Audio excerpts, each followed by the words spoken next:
Assalamualaikum warahmatullahi wabarakatuh. Innal hamdalillah nahmaduhu wa nasta'inuhu wa nastaghfiruh wa na'udzu billahi min shururi anfusina wa min sayyiati a'malina. May yahdihillahu fala mudilla lahu wa may yudlil fala hadiya lahu. Asyhadu an la ilaha illallah wa la syarika lahu wa asyhadu anna Muhammadan 'abduhu wa rasuluh. لا نبي بعده. يا أيها الذين آمنوا اتقوا الله حق تقاته ولا تموتن إلا وأنتم مسلمون.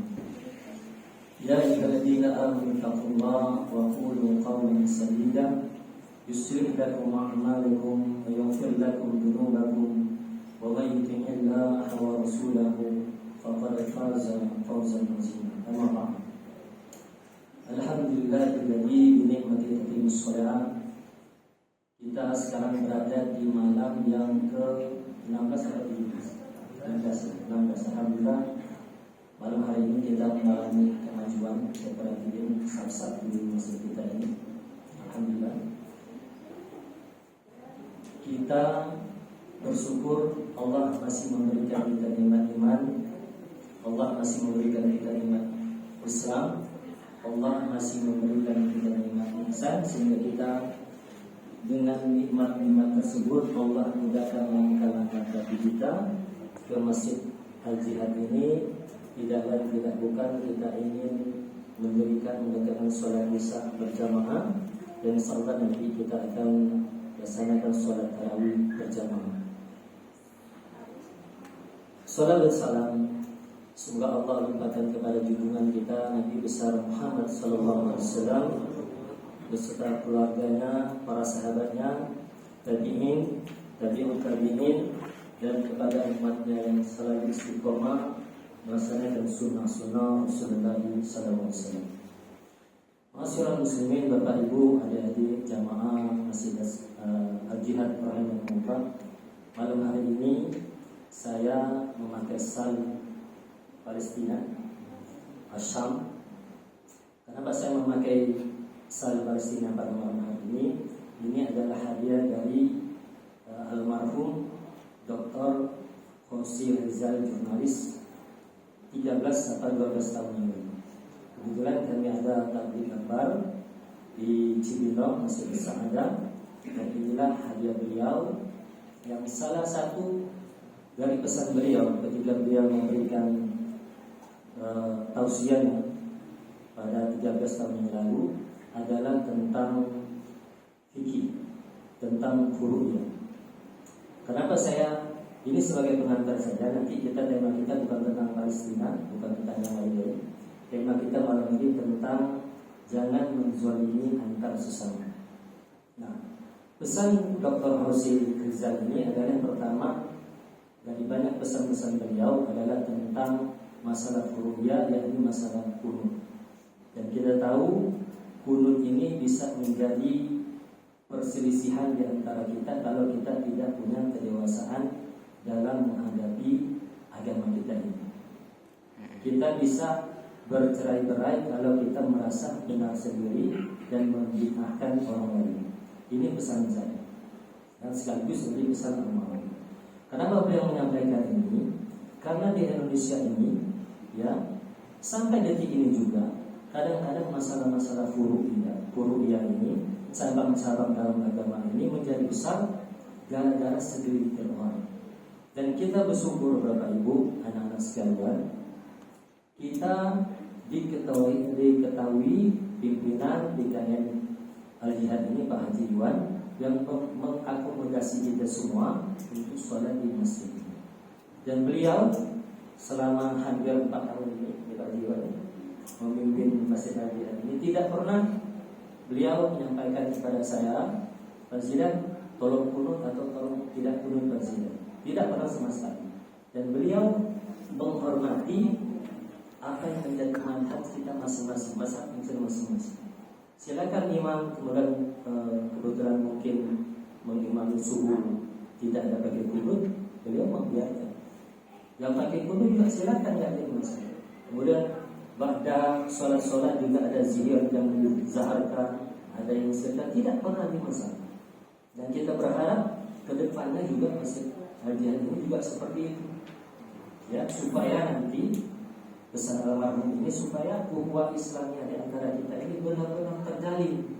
Benar-benar kita ini Islam benar-benar bersaudara, bukan karena mazhab kita berbeda sehingga kita menyalahkan orang lain.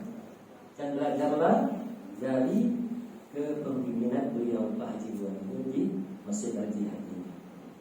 Itu pesan saya pada malam ini. Nah, kembali kepada tausiah kita pada malam hari ini, untuk kata-kata bahwa tentang jangan menzalimi antar sesama. Saya ambil ini hadis ya dari kitab Sahih dari karya Imam An-Nawawi. Dan hadis ini bersumber dari Abu Dzar Al-Ghifari. Ya. Kenapa dikatakan Abu Dzar Al-Ghifari? Nama beliau ini aslinya Jundub bin Junabah. Ya, Jundub bin Junabah radhiyallahu anhu. Kenapa panggilannya Abu Dzar? Karena anaknya Dzar. Dan kebiasaan zaman-zaman dahulu sahabat tabi'in memanggil seseorang itu dengan nama anaknya. Karena Nabi kita Muhammad SAW dipanggil kunyahnya adalah Abul Qasim. Karena nama anak laki-laki yang pertama itu Qasim dari istri Siti Khadijah radhiyallahu anha. Kemudian Abul Ibrahim dari Maria al-Qibti ya. Nah, jadi semua nama-nama sahabat itu dinamakan atas nama anaknya Abu Dzar Al-Ghifari. Al-Ghifari adalah suku yang ada di kota Madinah Al-Munawwarah. Nah, hadis ini dari beliau yang beliau dapat dari Nabi Sallallahu Alaihi Wasallam, dan Nabi meriwayatkan hadis ini dari Allah Subhanahu Wa Taala. Berarti hadis yang disampaikan dalam ini adalah hadis qudsi.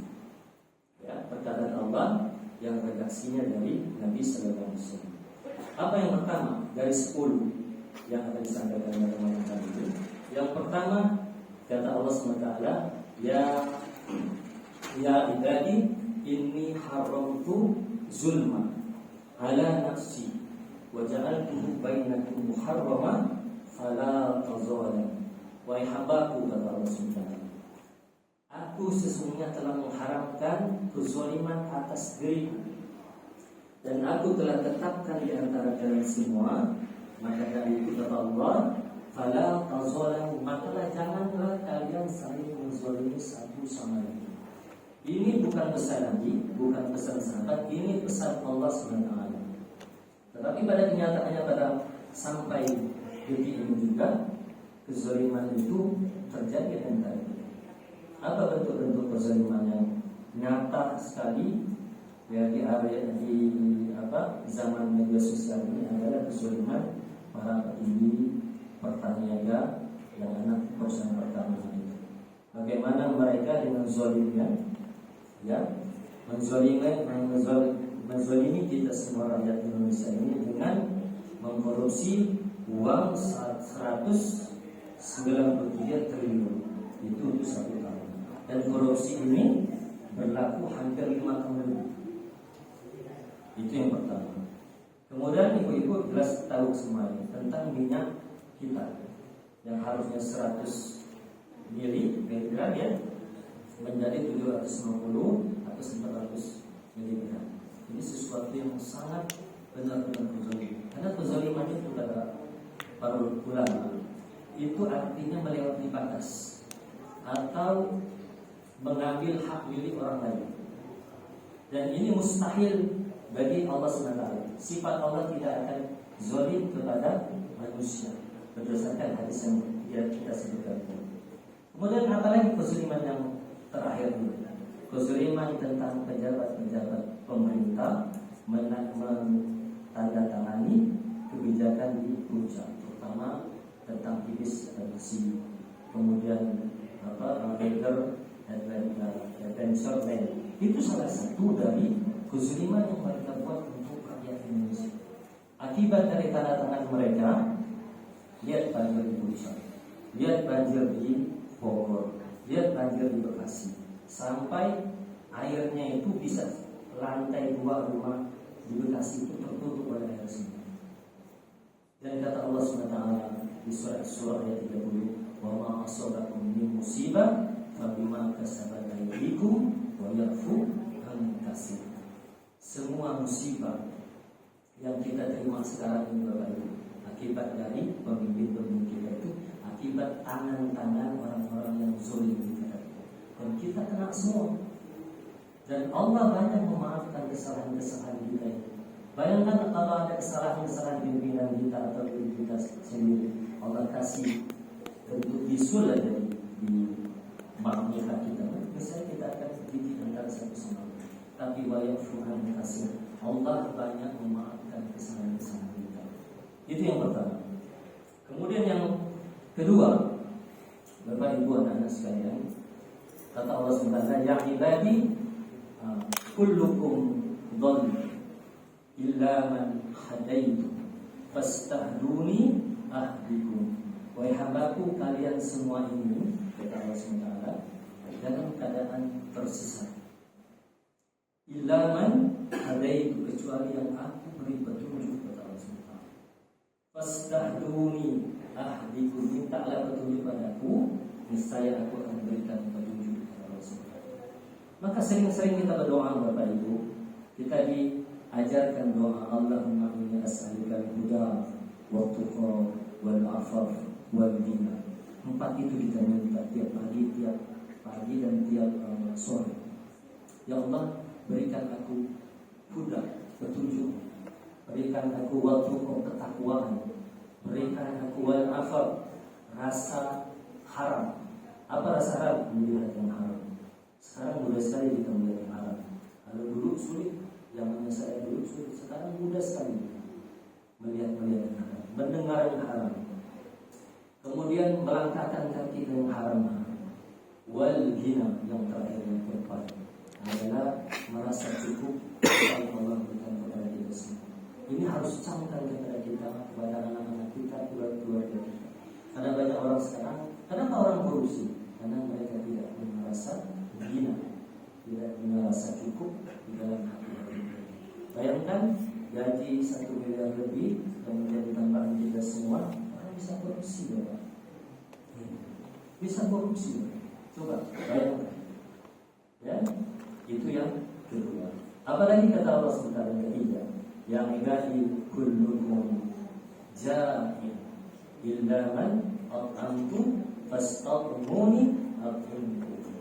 Wahai hambaku, kalian semua, kata Allah SWT, dalam keadaan ja'in, lapar gitu. Maka illa man at'amtu, kecuali yang aku beri makan, kata Allah SWT. Kita disuruh Allah di dalam hadis ini untuk meminta makan kepada Allah SWT. Karena ada 2 konsekuensi kalau kita tidak minta makan kepada Allah SWT. Apa yang pertama? Kalau kita tidak makan, kita lapar, jangan ini kita lapar.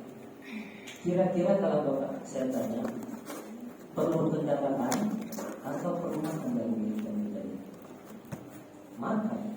Karena makan, kalau kita tidak makan, lapar, mati. Kalau tidak punya kendaraan, mati tidak mati.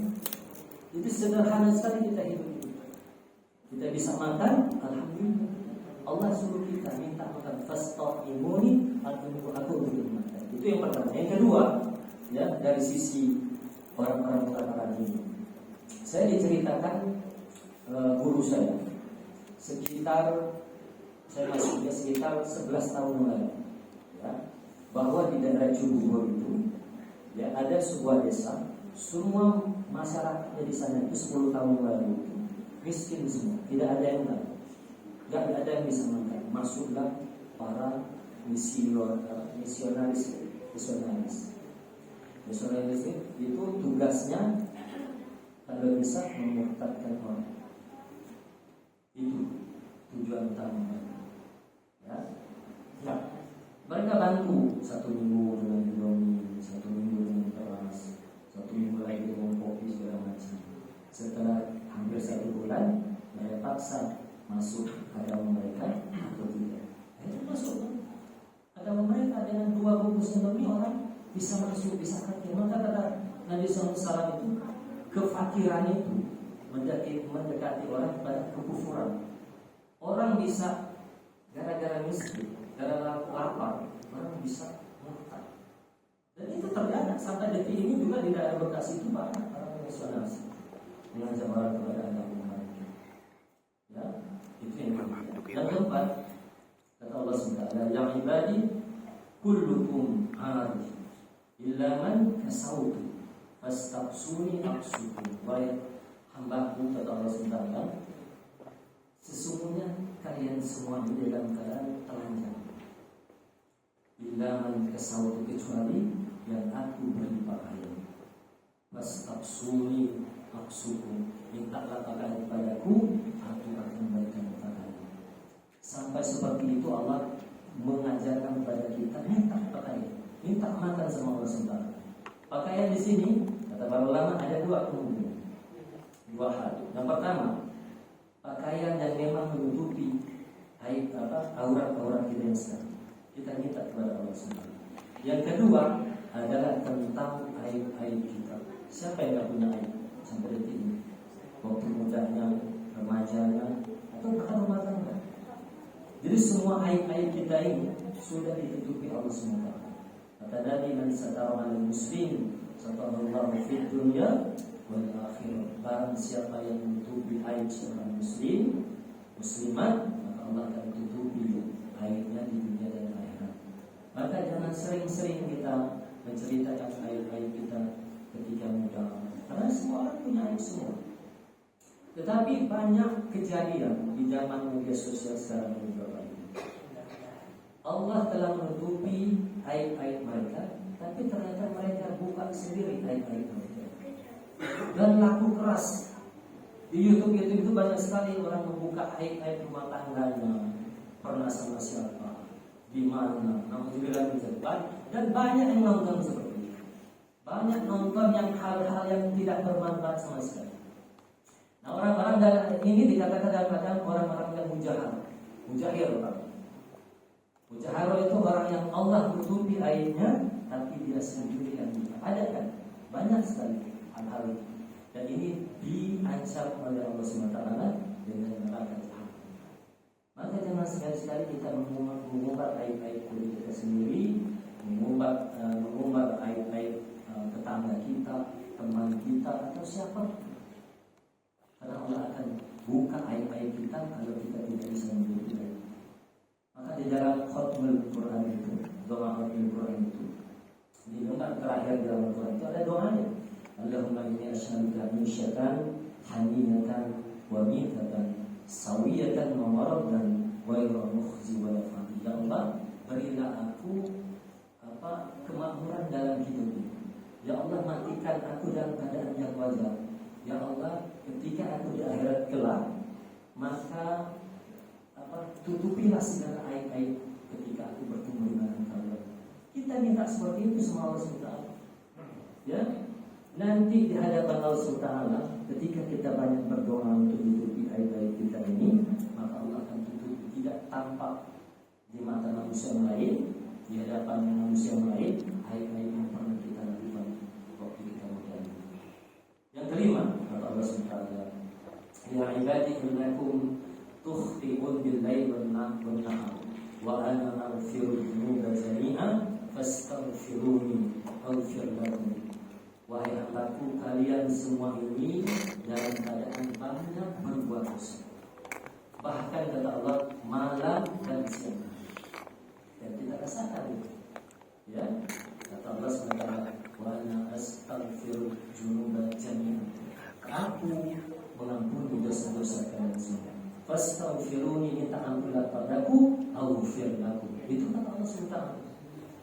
Nabi sendiri, Bapak Ibu, anak-anak sekalian, maksum itu sudah diampuni dosa yang telah lalu dan yang akan datang. Apa kata Nabi sallallahu anas tubu ilallah fa inni atubu fil yawmi wa inni akan marah. Wahai manusia, bertaubatlah kalian, beristighfarlah kalian pada Allah SWT, ya. Karena kan bertaubat dalam satu hari itu berapa?